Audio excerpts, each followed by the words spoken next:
Good evening, everyone. Thank you for joining us. My name is Maureen Wilson, and I am the Hamilton City Councillor for Ward 1. If you are new to Ward 1, new to Hamilton, or you're new to this issue, I just wanted to briefly introduce myself. I was first elected in October of 2018, and I'm just coming up to a second year anniversary in December. I'm going to briefly introduce everyone who's here with us on screen tonight. And then after that, I'm going to hand it over to our moderator, Stephanie Hilson, who works with me in the Ward 1 office. I'm sure some of you may be familiar with our Stephanie. So below on my screen is a gentleman by the name of Mike Field. Mike is heading up this project for the City of Hamilton. He works in the Transportation Services Division. And then above me on my screen anyway is Mushfiq Rahman, who also works in transportation, and he's been a great resource on this project as well. Newer to the City of Hamilton, but welcome all the same. So I'm going to briefly hand it over to Stephanie, and she's going to kind of give us a roadmap and how this is going to work for the evening. Full disclosure, we have participated in many webinars and many countless Zoom calls, but we have never hosted a webinar like this ourselves. So if there are a few bumps along the way, please forgive us. We're trying our best, and it's not the ideal format for public consultation, but given the public health circumstances, we wanted to move ahead with something. So we're going to try this out. Stephanie? This relates to the Q&A that will take place at the end. Steph, do you have your mic on? Sorry, I had it in the wrong position. Give me a second here. See, technical issue number 1.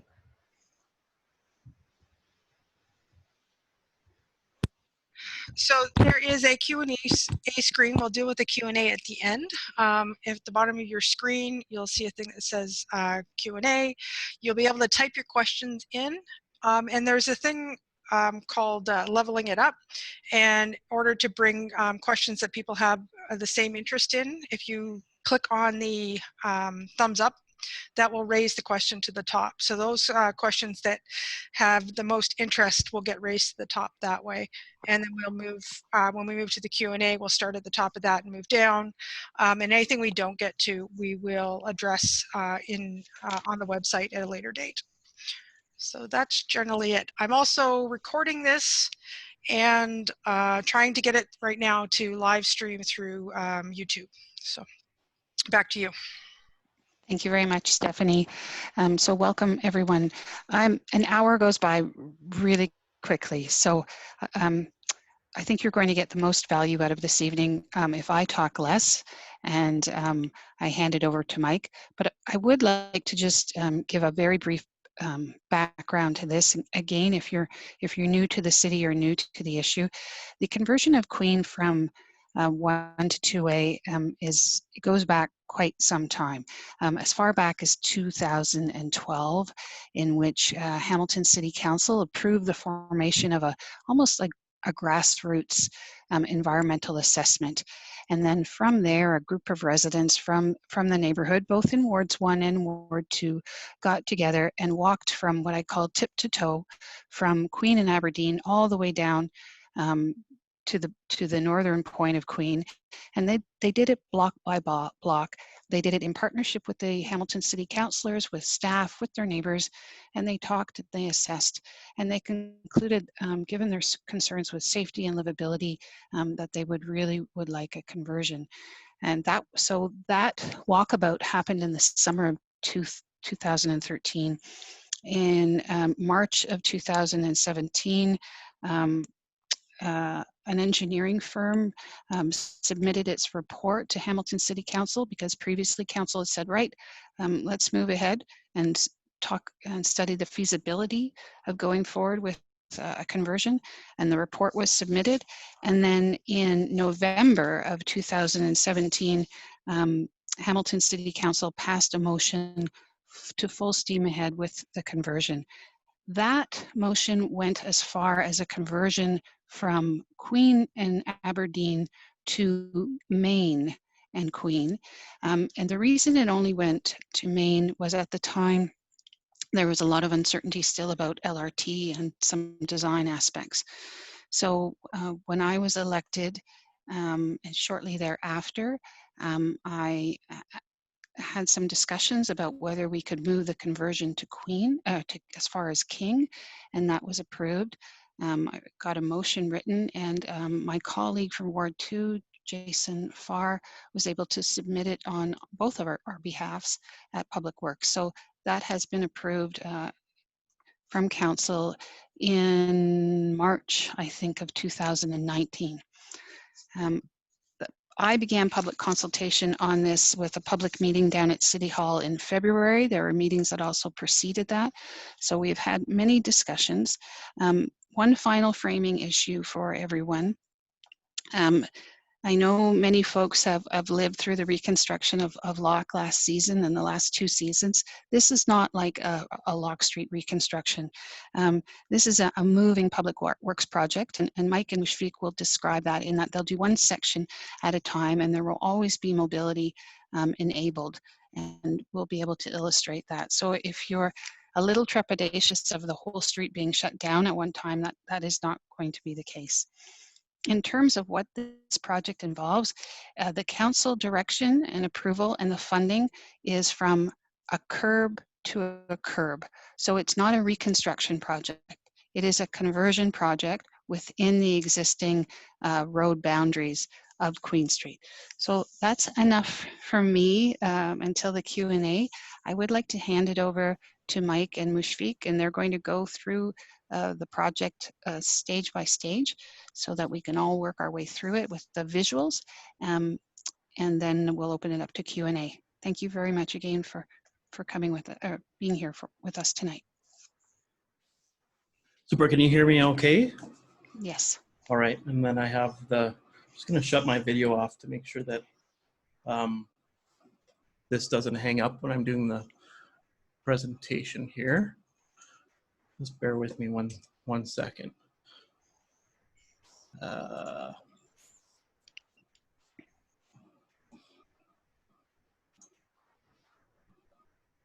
Yep, I can see it now on the screen, Mike. Perfect.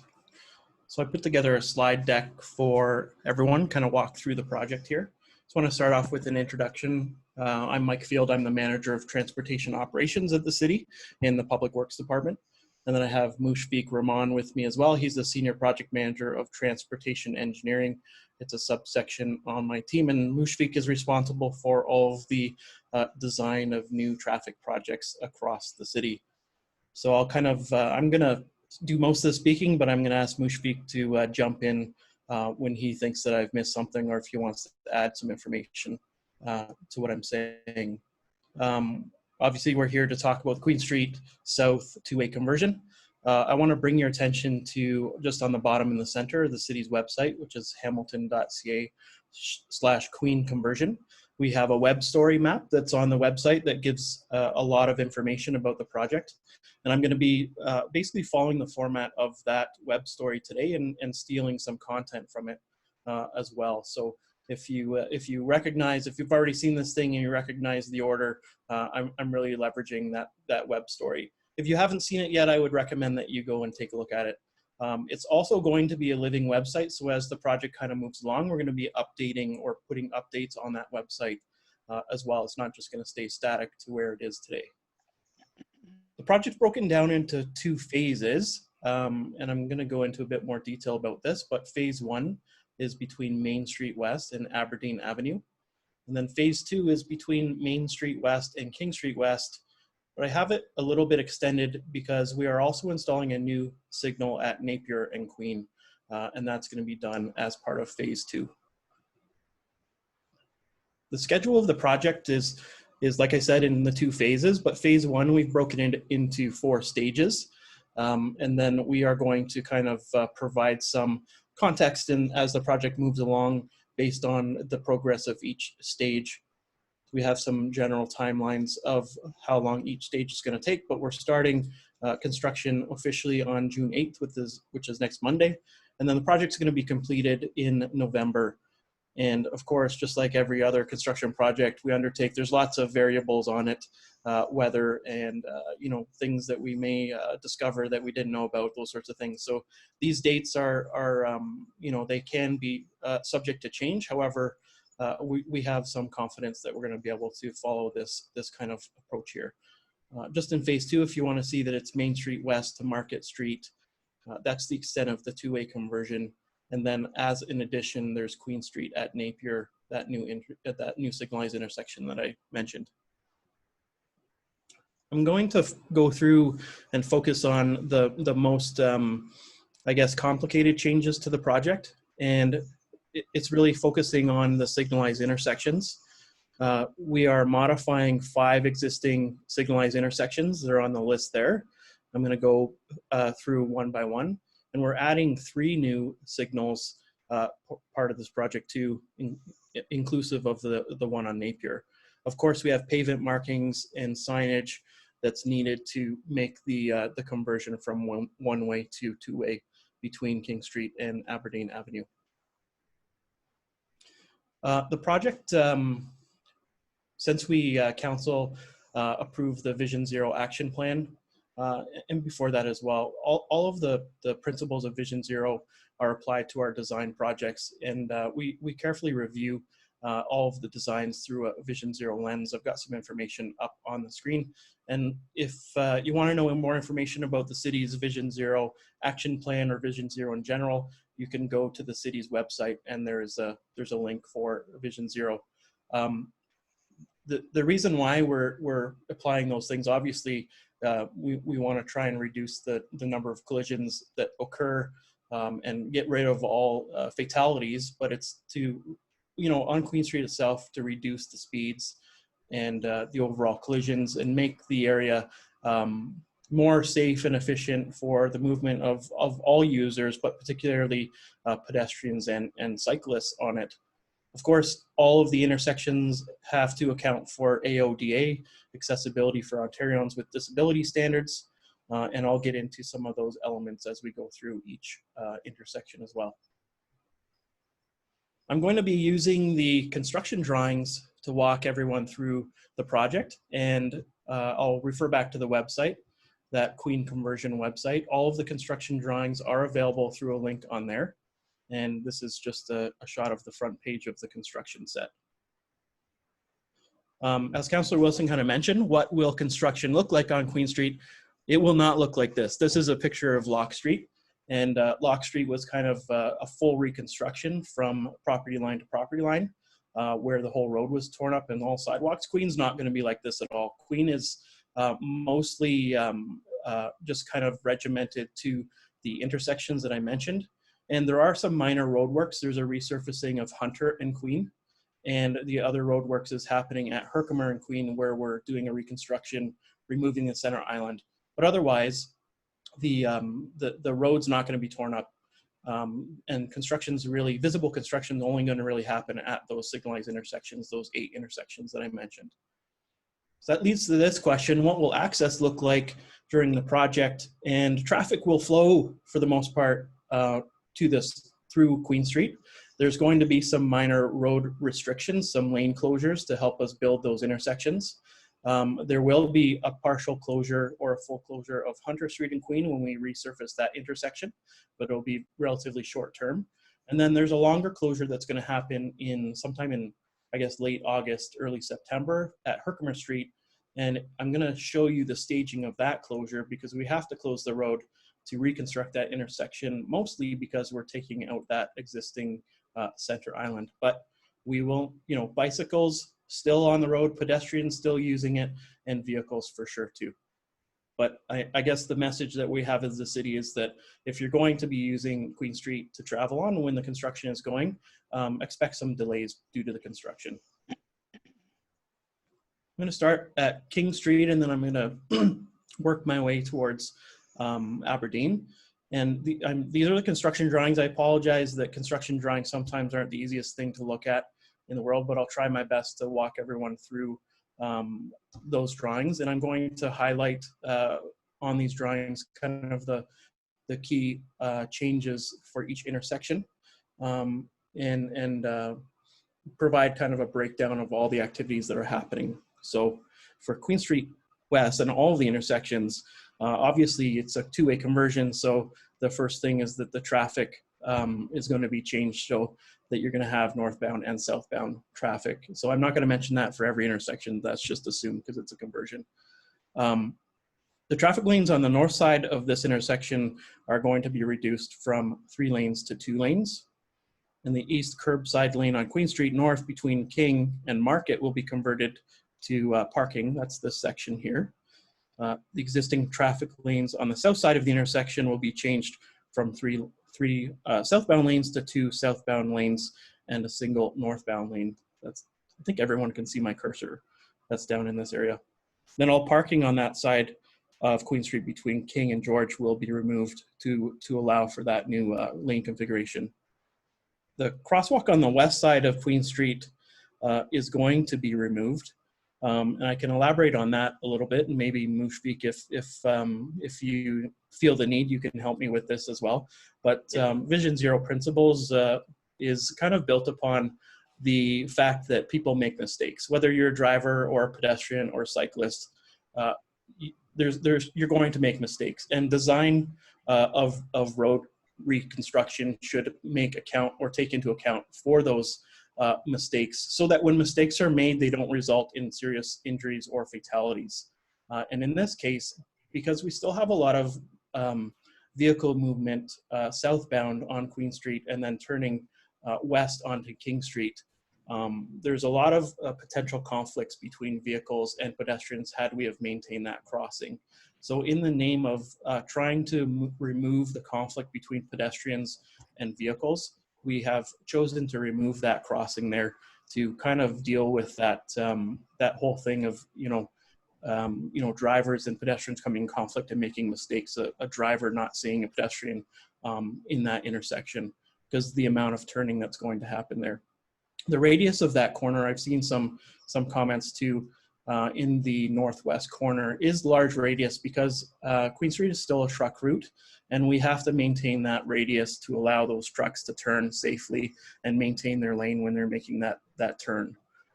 So those are kind of some of the changes. In addition to that, I would like to mention something. Like we are introducing a new northbound left turning, and it needs some sort of green time allocation. So our cycle length would be a little bit more. So in order to give the priority for westbound traffic, we need to minimize our traffic cycle length. Otherwise, there will be a lot of long delay for the westbound traffic. For that reason, we can't introduce any crossing here as well. So that's another reasoning for not removing this crosswalk. That's a good point too. We're not going to delay pedestrians from making that crossing because of it as well. All of the crossings that exist out there right now are concrete, and those concrete crosswalks are going to be removed and they're replaced with asphalt ladder bar crosswalks or zebra crosswalks. The concrete on all 4 corners is going to be replaced. That's with to allow for AODA treatments on all 4 corners. And then there's a new concrete bump out that will be installed on the northeast corner near La Luna, and that is to shorten the crossing lengths, the east-west crossing lengths and the north-south crossing lengths. Then also to make sure that traffic that's heading northbound really knows that they can't continue through on Queen Street at that point. There's going to be new traffic signal poles, obviously, be added on the north side of the intersection because of the conversion to 2-way traffic. And then I've added a couple graphics here. This is going to show up on every intersection, but just so everyone kind of understands what I'm talking about, in the left top corner is an APS push button, addressable pedestrian push button. And then in the right-hand corner, there's a pedestrian countdown timer. So all of the 4 corners are going to see both APS push buttons and countdown timers installed. I'm going to reference the APS push buttons and the countdown timers, and I just wanted to provide some context in case anyone didn't understand what I'm referring to. And then, of course, the traffic operation of the way the signals work is that it's going to be obviously made so that it can accept that new southbound movement. I think in the Q&A we can return to any of these intersections if we have some questions. I'll leave that to Stephanie and Councillor Wilson. So on to Main Street West. The existing traffic lanes obviously going to be changed to 2 southbound lanes and an existing northbound lane. Excuse me, these drawings kind of rotate a little bit based on how we have them laid out on the drawing sheets. So you can see that the north arrow has shifted. So Queen Street is running left to right instead of top to bottom. Concrete curbs or the sidewalks are going to be replaced on all 4 corners. 2 new traffic signal poles are going to be installed to allow that new vehicular direction of travel. And then new APS push buttons and countdown timers are installed on all of the signal poles. And then, of course, the traffic signal operation will be changed to include new northbound movements. There is some existing development occurring at this intersection, and that perhaps we can talk about that a little bit at the end, Mushfiq, and provide some scheduling information and impacts of the project then. Is that all right? Mushfiq? In fact, it is at the King and Queen. Oh, sorry. Yeah. Okay. But the conversion in between. Exactly. So yeah. we can convert these things for the lane occupancy right now. Yeah. Perfect. So if I move on to Hunter Street. Hunter Street is one of the more complex changes that we're going to make along Queen Street here. The existing traffic lanes will be changed to 2 southbound lanes and a single northbound lane. That's kind of the trend across Queen Street. The existing westbound left lane on Hunter Street will be converted to westbound left and right lanes. And the crosswalk on the south side of the intersection will remove. I'll speak about that in a minute here after I go through some of the other changes. There's an existing green bike box in the intersection that's going to come out. There's concrete curb separators for the bike lane that's going to be installed, plus knockdown sticks to provide that physical separation and protection between vehicles and cyclists waiting at that intersection. Concrete sidewalks and curbs will be placed at all of the corners, and a new bicycle path will be installed on Queen between Hunter and Canada in behind the existing sidewalk, so that cyclists can make that movement from Canada Street over to Hunter, basically. The removal of the crossing is really about the way that the signal is going to operate, in that the traffic signal operation is going to be changed to include new southbound and westbound left movements, as well as a leading green light for bicycle lanes. There's going to be some new bike signals, and I have a rendering on the next slide that kind of illustrates that. So the bikes that are waiting to make that turn are going to go first. And then once they kind of clear through, then motorists can make that left-hand turn as well. And because we have so much things happening between cyclists and vehicles, we chose to remove that crossing to make sure that we're not going to put anyone in sort of harm's way and coming into contact with each other in that same kind of Vision Zero principle that I mentioned earlier about trying to remove conflicts. In addition, I would like to add to this as well, like there will be a bus stop on the right lane, and this bus will make left turn from this right turn to, so it's a complex operation again. Right now there is 2 left turning lane, but in future it will be 1 right turning and 1 left turning, like northbound. So that bus will turn left from this right turning lane. It will also create a little bit complexity at this intersection. That's a good point. And then obviously APS push buttons, countdown timers at all the signal poles as well. And then we had a rendering done that shows kind of what the configuration is going to look like after it's been constructed. These renderings are on the website, and we have a before and after kind of view of it. The resurfacing that's going to occur at this intersection, we're going to try and like the train tunnels underneath this section of the road, and there's a natural hump because of that tunnel in the road, and we're going to try and remove that hump or flatten a little bit to improve the sight lines of people traveling on Queen and just make it more rideable for cyclists and vehicles. So Duke Street, Duke is obviously getting the same thing, 2 southbound lanes and a single northbound lane. There's an existing pedestrian signal that's going to be removed and replaced with a full traffic signal to control all directions of travel at the intersection. And obviously it's going to need all of the traffic signal equipment to allow for that. New crosswalks will be installed on all 4 legs of the intersection. The concrete sidewalks and curbs will be replaced at all of the corners. And then of course the APS push buttons and countdown timers are going to be part of that traffic equipment as well. This is one of the locations where it's a brand new signal. And then Charlton Avenue West, its existing traffic lanes be changed to 2 southbound lanes and a single northbound lane again. New traffic light poles and signal lights will be added on the north side of the intersection for the new vehicular direction of travel. A concrete bump out is going to be installed in the southeast corner of the intersection to shorten the crossing lengths and realign the movement of traffic on going on Charlton. All the sidewalks and concrete sidewalks and curbs in all the corners are going to be replaced. A new crosswalk and green bicycle lane within the intersection will be added. And new APS push buttons, countdown timers on every corner. And I don't think I need to say it over and over again, but the traffic signal operation is going to be changed to allow the 2-way conversion. This is probably the biggest reconstruction piece of the project at Herkimer here.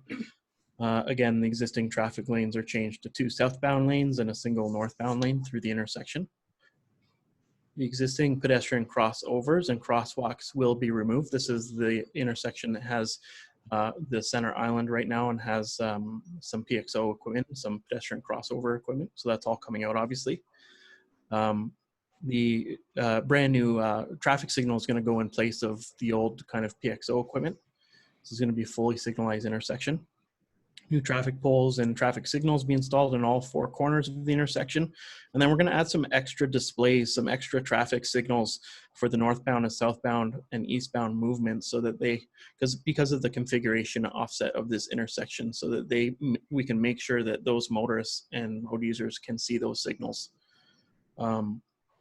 New concrete bump outs will be installed in the northwest corner. Bike station will be temporary. The SoBi bike station will be temporarily removed during construction and then restored on top of this new bump out. I have another rendering for this intersection as well. New crosswalk in the green bicycle lane through the intersection will be painted, provide guidance for cyclists. We have concrete separators between the bike lanes and the motorist driven lanes as well to make sure that separation is reinforced, and that's on both sides of Herkimer Street. You can see those little dots. I don't know if anyone can see my cursor, but concrete curbs and knockdown sticks. And then obviously new audible push buttons and countdown timers installed on each corner. So here's the rendering of the way that this intersection is going to look once it's rebuilt. This is a pretty big change between what you think of what's there now because of that island. The next thing I'm going to show, that this is the location that's going to require full closure of Queen Street to allow us to build it. So you can see this is the existing conditions. You can see the existing island. But what we're going to do is we're going to split this intersection in half, and we're going to build it half and half. So while we're doing this kind of reconstruction, there's going to be some local access maintained So it's not a full closure of it completely. We're splitting it in between. When we transition from one side to the other, there will be a temporary full closure of it, but we're going to try and make sure that we're keeping as much movements through this intersection during reconstruction of this intersection as we can. So you can see here's the first phase where we have the right-hand side of the intersection. The hatched out section will be closed, and we'll be rebuilding that section. And then we're going to, once that section's rebuilt, we're going to switch it over to the other side and take care of the, take care of that island removal and complete the reconstruction for that intersection. So this is probably in the construction schedule going to take the longest for us because it's the most complicated area for us. I don't know if you have anything else to add about this intersection or not, Mushfiq, or if I got it. No, it's okay. Yeah, you covered everything. Yeah. So then that brings us to Aberdeen. Aberdeen is only getting minimal change. There's a new concrete bump out that's going to be installed to replace the existing knockdown sticks that's on the southeast corner of the intersection, and there's going to be future reconstruction of this intersection. The timing right now of the full reconstruction of this intersection is still being decided upon. But this minor reconstruction is going to be done during this project. Just that bump out added. The last intersection is this Napier Street intersection. It is not necessarily part of the Queen Street two-way conversion, but we've tacked it onto this project so that we can get it done at the same time and take care of some economies of scales in the construction process. But Napier is getting a brand new traffic signal with displays for eastbound, westbound, and southbound movements. New traffic signal poles and signal lights obviously going to be installed in all four corners of the intersection. 8 to 10 on-street parking spaces have to be removed to provide extra room that's needed to accommodate the changes, the construction of the new signal. Concrete sidewalk and curb is going to be replaced on all corners. New crosswalks will be installed on 3 legs of the intersection, east, west, and north. Pedestrian crossings on the south leg will not be allowed or permitted. And Mushfiq, I'll let you speak on that in just a minute. And then new audible push buttons and countdown timers will be installed on every corner. And I think that gets it for the most part of the changes there. Maybe Mushfiq, you can explain why we don't want to put in, or we're not putting in, a crossing on the south leg at this intersection. In fact, you can see from the configuration that it's a skewed intersection, and the movement from the like northbound left turning movement, it's the side distance would be an issue for by the time they are in the intersection, the speed will be high and it's far away from the intersection, in fact.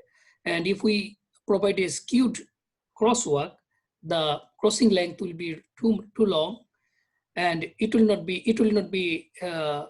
maintained, hard to maintain the AODA compliances. So we have to, it will act as a separate intersection pedestrian signal. So that's why we didn't add any crosswalk here. All right. And then I'm just ending this. These are the drawings. These don't, they're hard to look out on I think on the presentation, depending on what size screen you're looking at. But these are the pavement marking drawings and all the signage drawings for the full length, kind of returning back. So we went from King Street down to Aberdeen. Now it's going Aberdeen back to King Street. So this is showing all of the traffic lane and pavement markings and signage changes that are going to happen to allow the two-way conversion. I think if you have a chance to go in and look at the construction drawings, you can zoom in and make these a bit larger so you can see all of the details that are occurring at each through each segment.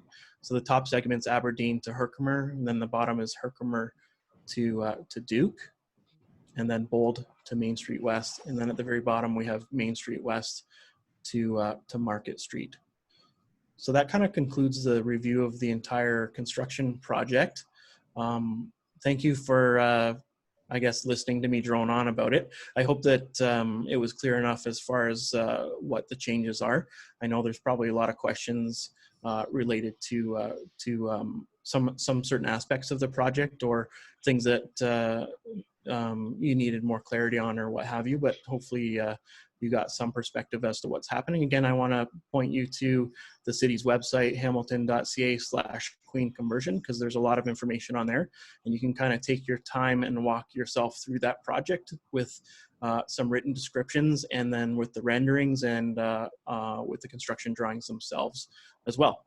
So that kind of ends my thing here, and maybe Mushfiq, if I can figure out how to switch it over to you, and you can talk about the detour plan for the project. Yeah, sure.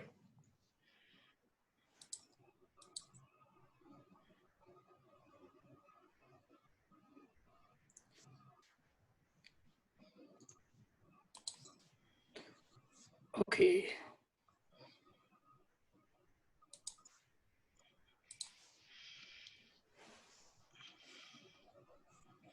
Can you see my screen? Yes, we can. Okay. So as Mike mentioned that it's not a really big impact project. So we don't have a lot of detour plan for this project, but we have something for the Herkimer and Queen Street closure, as well as bicycle lane. First thing that would be impacted, like Hunter Street, there is a bicycle, it's a bicycle corridor. So we will be starting work at this sometime in June, second to next week until the end of the June. So we have a detour plan for the bike lane westbound direction. It will go to take Hass Street and then all the way to Charlton, and then take Lock Street to go towards west. That's the for westbound direction. We have detour plan for the eastbound direction. Eastbound biker has two options. They can either go north to take George Street and all the way come back to Bay Street. And for the southbound vehicle, eastbound, yeah, they can move to south using Pine Street and the multi-use pathway along the tennis court, and come back to Duke Street. We have at Charlton Street, Charlton Avenue, we will be placing some sort of single file operation, like they have to share the road with bicycle. So we'll place these new signs. See, when the construction moved to Herkimer Street, basically that's the place we will have full closure. So we have two detour plane for eastbound vehicle and westbound vehicle. For the eastbound vehicle, they can take Kent Street and then Homewood, and they can come back to Herkimer. It's a small detour, but but there is nothing for the westbound, yes. And as you know that Herkimer Street, it will be full closure for 1.5 months near the end of October until September, near the end of August and September, the full September month. Maybe the time could be a little bit, if we can squeeze our schedule, it will come a little bit early. When we closed, when Herkimer and Queen intersection will be floor closer, we will have two options, detour number 1 and detour 2. For the people who are coming from the mountain, they can take Hass Street, and for the people who are coming from Main Street towards going to mountain, they can either take Lock Street and come to Aberdeen and go back to mountain. And for the people who are taking Charlton Street, they have to go to all the way Lock Street and go to mountain.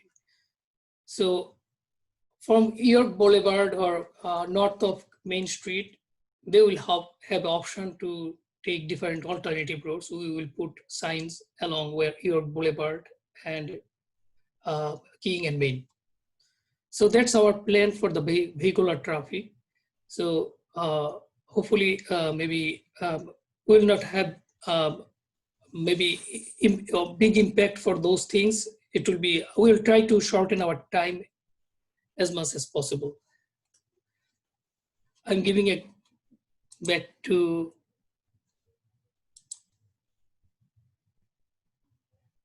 Mushfiq, if you can hand it back to Mike, that would be better, because I think it'd be helpful as we go through the questions shortly for Okay. Mike to be able to refer to the plans.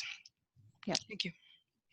So while they're doing that, I'll just thank Mike and Mushfiq for that. I think I see a Mike, number you're of, the host now. Yeah.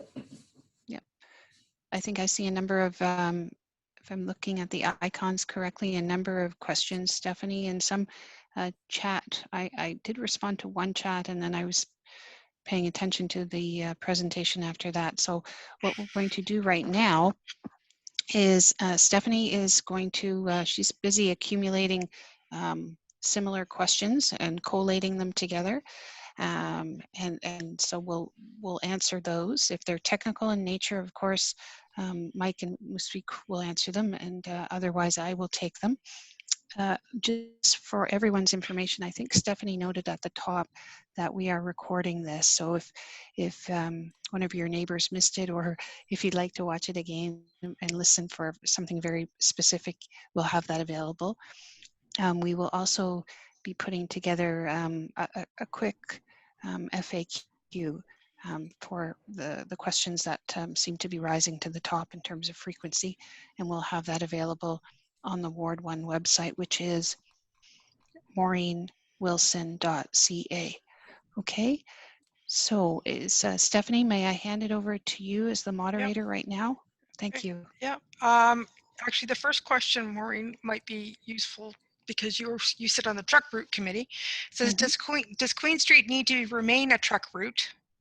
The constant truck traffic is a huge safety concern. So.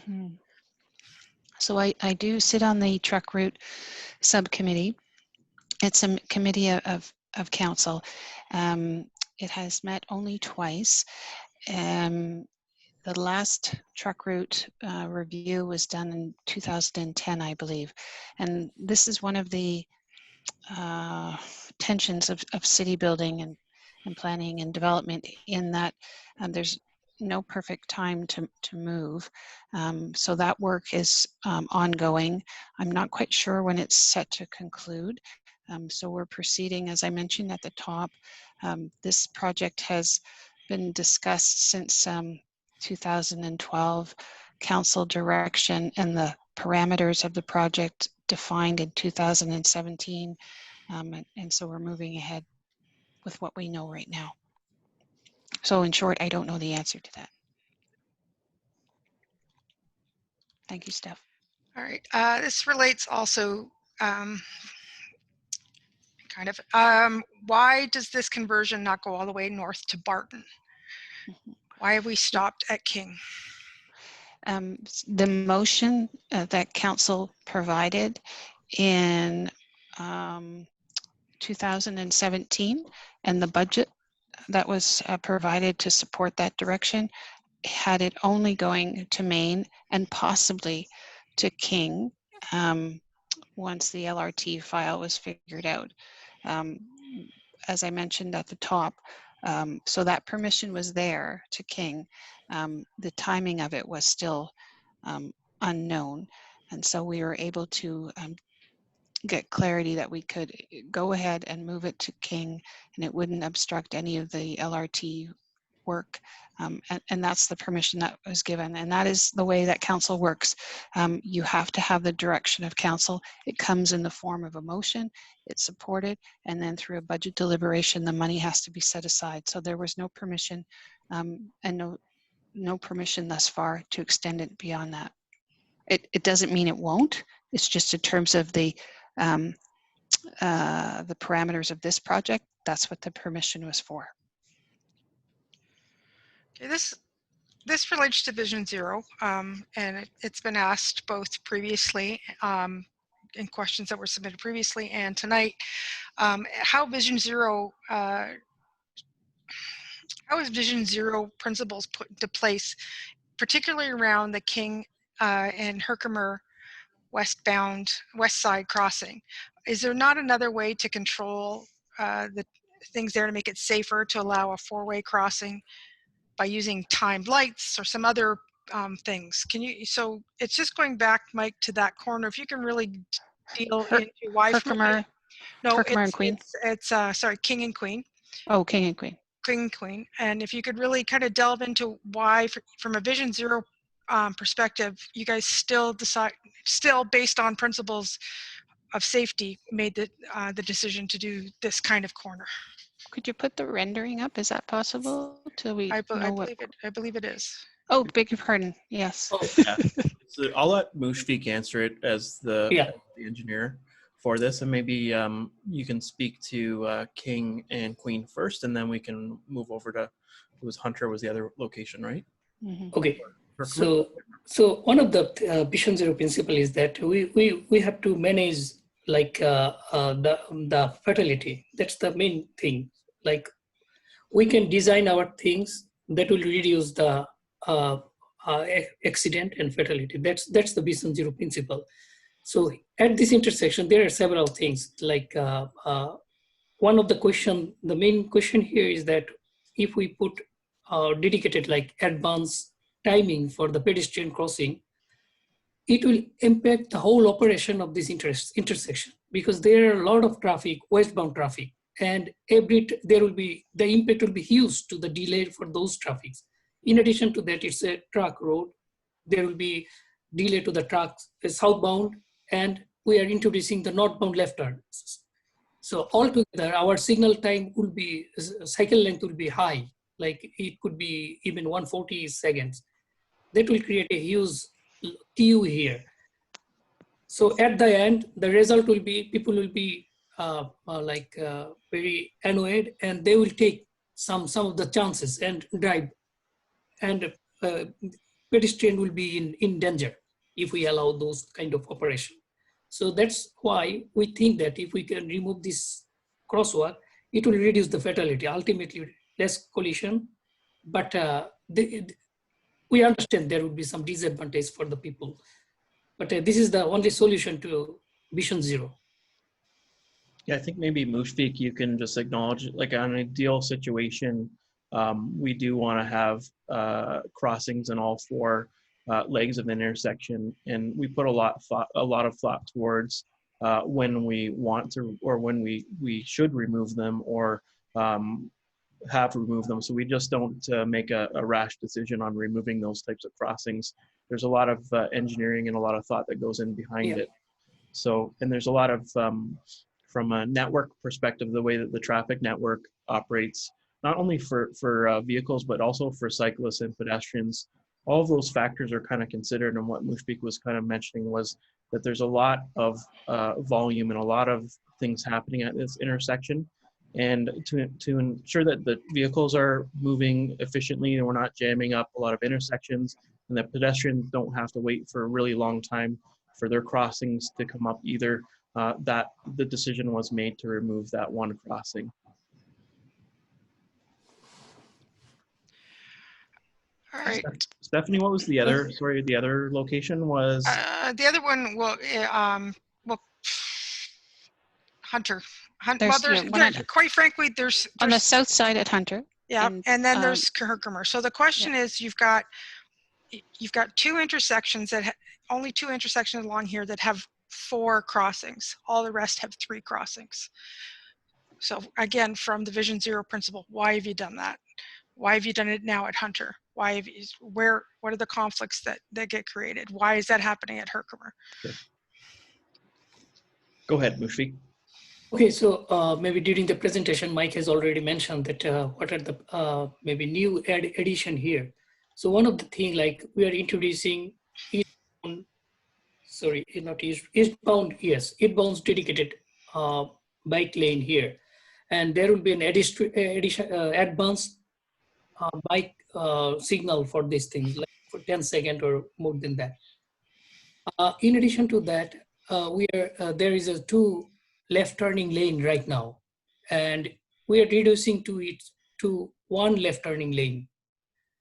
We are expecting that there, instead of 2, now it's 1, there will be long queue, and those vehicles need more green time to clear the intersection. In there is a bus stop right on the right lane as well. So the bus will turn left from this lane, and it will create, there will be bicycle, pedestrian, bicycle, vehicle, bus traffic. So lot of interaction. So we would like to, at the end, we would like to reduce the number of collision conflict. That's why once we remove the pedestrian, it will be more safer for the pedestrian, not only for the pedestrian, biker, as well as vehicular traffic. That's the intention. Can you see my cursor on the screen by chance? Anyone confirm that? Yeah, I Yeah. can. Yeah, so the bus is going to be in this right-hand Lane. lane, and he's going to be making a left-hand turn out of that lane. Yeah. Because he needs that room to make that lane. And then if I go into the rendering, those I'm just circling. Those are the cycling signals for these cyclists that are going to make that left-hand turn. And you can see there's a sign that says cyclist left turn only. And then these cyclists, when the signals are turning green for this movement, the cyclists are going to be permitted to make their turn first, so that they can clear themselves out of this bike box and not have to contend with any vehicles at the same time. And then they may continue and go up the street here. And then, like Mushik was saying, because this used to be a dual turn lane, now it's only one lane. There's going to be a lot of vehicle traffic queued, wanting to make this turn as well. So it's most safest for pedestrians to cross in this crossing over here when there's no conflicts between buses and vehicles and cyclists and all those sorts of things. It's the most efficient way that they can cross. So as soon as the bike signal turns green, the crossing signal for pedestrians will turn green as well. So they get to instantly make that cross, as opposed to if the crossing was over here, they would have to wait for the cycling signals to go, and then they would have to wait for the vehicles to go, and they would be considerably delayed in making that crossing. And kind of to the point of Vision Zero, we don't want anyone rushing that crossing and getting themselves into a situation where they're going to come into conflict with a cyclist making a left-hand turn, or a vehicle making a turn, or a bus for that matter making the turn. Thank you, Steph. Okay.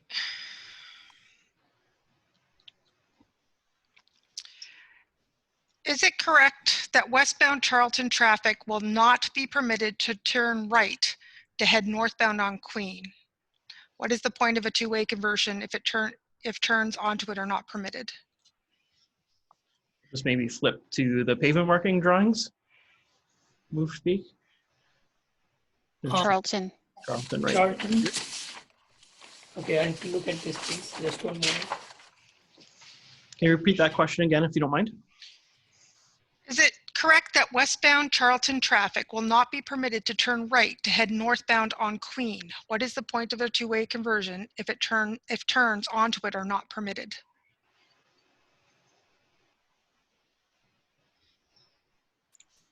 So traveling west on Charlton, the question is, can we turn? Can you go to this? Yeah. Can you go to the other slide where we can see the bump out? Okay, here. Yeah. So, oops, you've gone too far. Bear with me, sorry. There. It's okay. Keep going. This is Aberdeen, sorry. We want to go to Charlton. Mm-hmm. Queen, Charlton, here it is. There we go. Get rid of these things. So if you are traveling westbound, Yeah, so I have seen that one. all right, This way. you cannot make a right-hand turn onto Queen. Why is that? Doesn't that defeat the purpose of having a two-way conversion? So one of the reason is like it's a dedicated bike lane over there, and the configuration of the intersection that there will be a sight line issue, or like turning right direction. And that's one thing so far I know. It's basically Right. the So there's a conflict there. Yep. Yeah, conflict area. there's a cycling lane that's going through this intersection. And if we permit cars to turn left, they'll be turning through cyclists. Turning right. Turning right, sorry. Yeah. Yeah, no Yeah. problem. Okay. Okay. All right, Next we're going to go step. back to the Queen and Napier. Queen and Napier. That's at the end here. This one. There is a building at 75 Queen Street South, so just to the south of Napier, where during rush hour traffic, they have challenges exiting their building. How will this frustrate traffic and make it more difficult for them to exit their building? So they're on the south. Are they in this area here? No, on the other side. On the other side.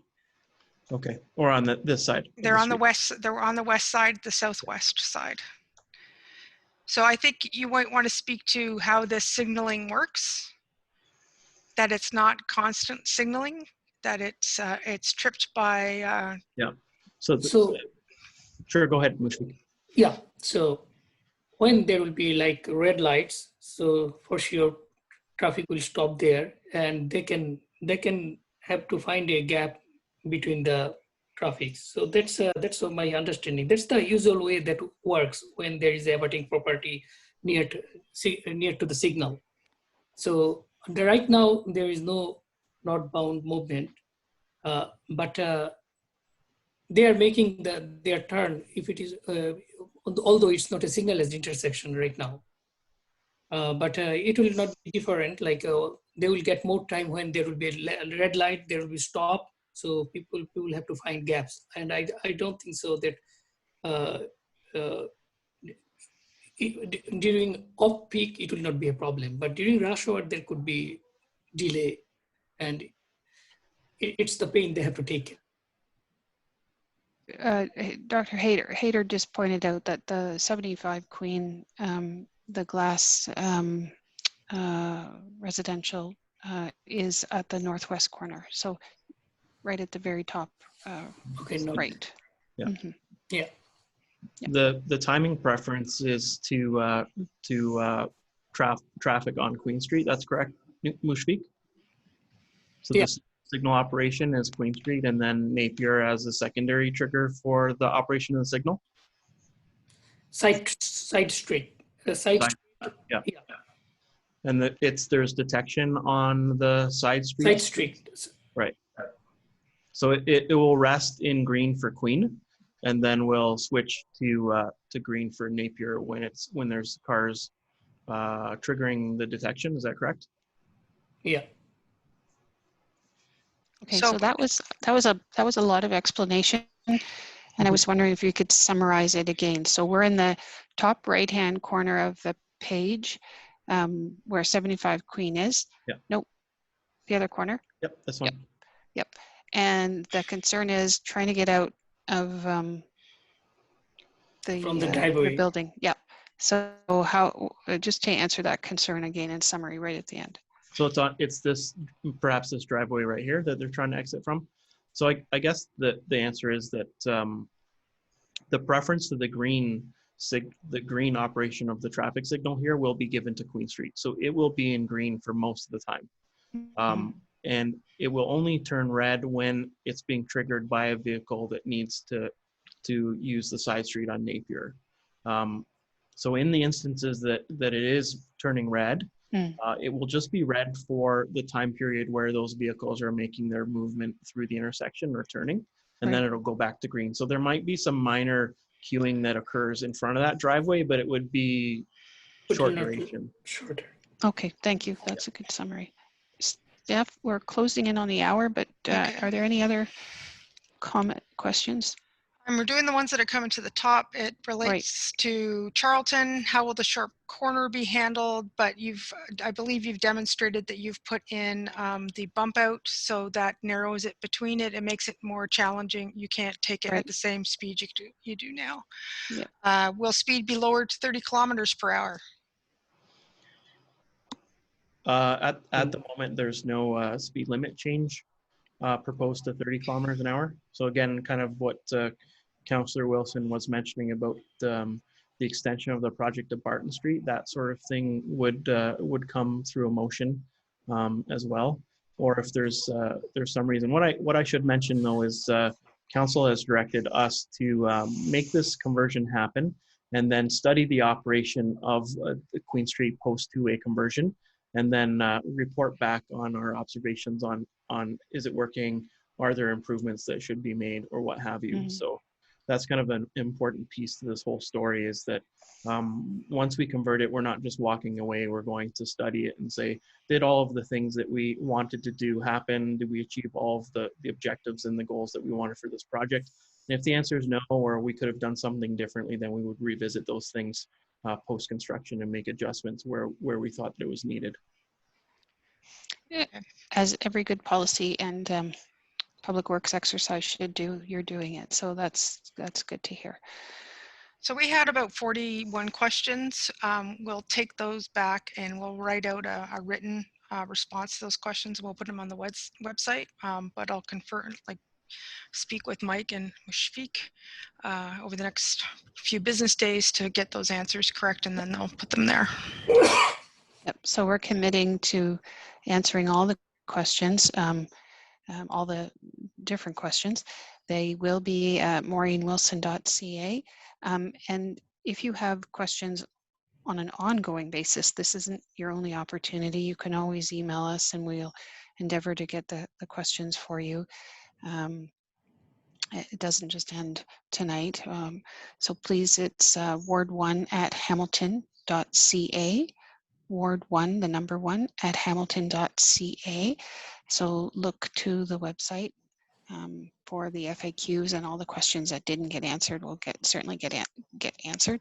We could have gone way longer than an hour because it certainly warrants a good discussion. Again, this is the first one of these that we have done.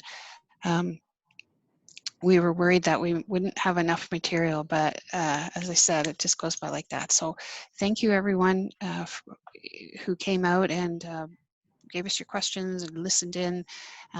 Please revisit the site if you for those answers.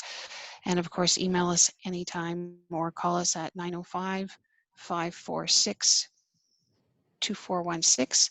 And we'll get back to you. So thank you very much, and have a pleasant evening and a pleasant tomorrow and a pleasant weekend, and be safe and be well. Thank you. Thank you, Stephanie. Thank you, Mike. Thank you, Mushfiq. Thank you. Thank you.